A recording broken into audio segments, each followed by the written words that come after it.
এখানে গুলি লাগছে একটাই, মানে স্পট ডেড। 2024-এর জুলাই গণঅভ্যুত্থানে যে কয়টি এলাকা রক্তে রঞ্জিত ছিল তার মধ্যে অন্যতম রাজধানীর প্রবেশদ্বার যাত্রাবাড়ি। সেখানে ঘটে যাওয়া বীভৎস গণহত্যা ও নির্যাতনের চিত্র তুলে ধরতে আয়োজন করা হয় গণশুনানি। উপস্থিত ছিলেন আন্তর্জাতিক অপরাধ ট্রাইব্যুনালের চিফ প্রসিকিউটর। কোথায় লাগলো আঘাতটা? গণশুনানিতে ছিলেন অভ্যুত্থানের শহীদ পরিবারের ক্ষতিগ্রস্তরা। চিফ প্রসিকিউটরের কাছে তুলে ধরেন নৃশংস সেসব ঘটনার নানা তথ্য প্রমাণ। সেদিন যাত্রাবাড়ি থানাটা ধর ধর ধর ধর করে কাঁপতেছিল, ভূমিকম্পের মতন আমি দেখেছি।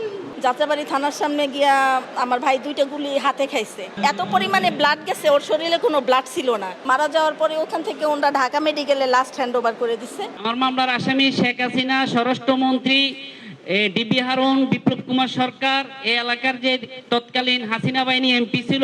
যাত্রাবাড়ি গণহত্যায় প্রাথমিক তালিকায় 25 জনের নাম পেয়েছে ট্রাইব্যুনাল। আমরা প্রাথমিকভাবে প্রায় 85 জনের একটা তালিকা পেয়েছি। এই তালিকায় আরো সংযোজন হতে পারে। আন্তর্জাতিক অপরাধ ট্রাইব্যুনাল যাত্রাবাড়ি হত্যাকাণ্ডের মামলা দ্রুত নিষ্পত্তিতে অগ্রাধিকার ভিত্তিতে কাজ করছে বলে জানান চিফ প্রসিকিউটর।